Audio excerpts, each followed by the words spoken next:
Alors, on a dit que Paul était en train de partir d'Antioche, et ensuite, qu'est-ce qu'il fait? Il fait d'une certaine façon cavalier seul, il est seul en mission? À partir de ce second voyage, il fait cavalier seul. C'est-à-dire, il va recruter des collaborateurs, comme il les appelle, sur place, au fil de ses déplacements.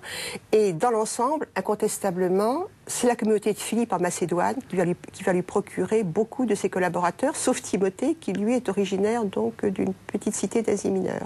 Donc c'est du recrutement local. Voilà. Racontez-nous comment c'est organisé, ces missions.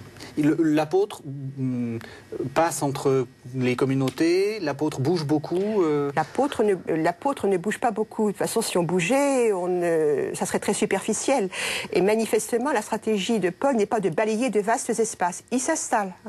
18 mois à Corinthe, il nous l'a dit, 3 ans à Éphèse. Il a un local. Ça peut être un atelier, ça peut être une école qu'il sous-loue l'après-midi, comme c'est le cas à Éphèse. Donc, il s'installe, il rassemble autour de lui et il utilise des relais, comme il nous le dit très bien pour la prédication en Grèce. Des gens qui bougent, des gens de son milieu, des marchands, des gens qui se déplacent et qui annoncent sa venue, qui lui servent de relais.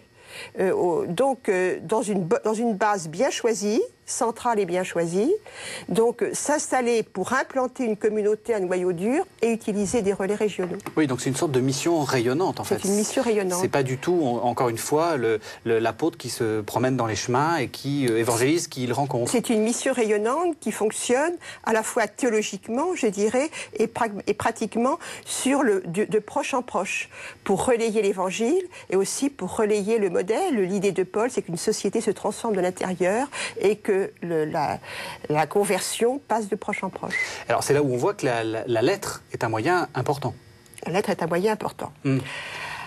Alors, la lettre, c'est le remède à l'absence.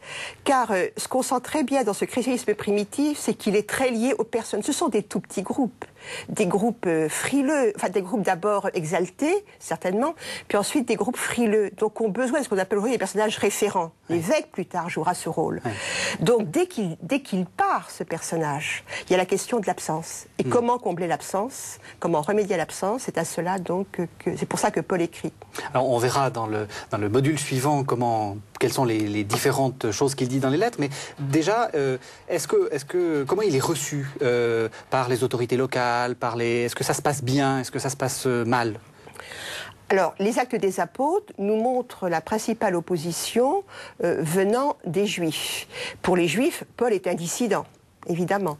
Et à Corinthe, le seul pivot vraiment historique que l'on ait, c'est-à-dire quand les Juifs le font comparaître devant le proconsul, le gouverneur romain, sous l'accusation de faire du prosélytisme, de créer un judaïsme déviant, le prosélytisme étant sanctionné par l'Empire romain, le gouverneur romain, ce fut l'attitude la plus fréquente, les renvoie dos à dos.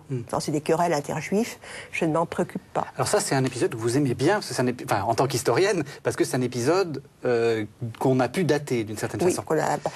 Finalement, les repères matériels, historiques, archéologiques pour les débuts du christianisme, c'est pas les grands monuments spectaculaires, c'est les inscriptions. Les inscriptions, c'est austère à travailler.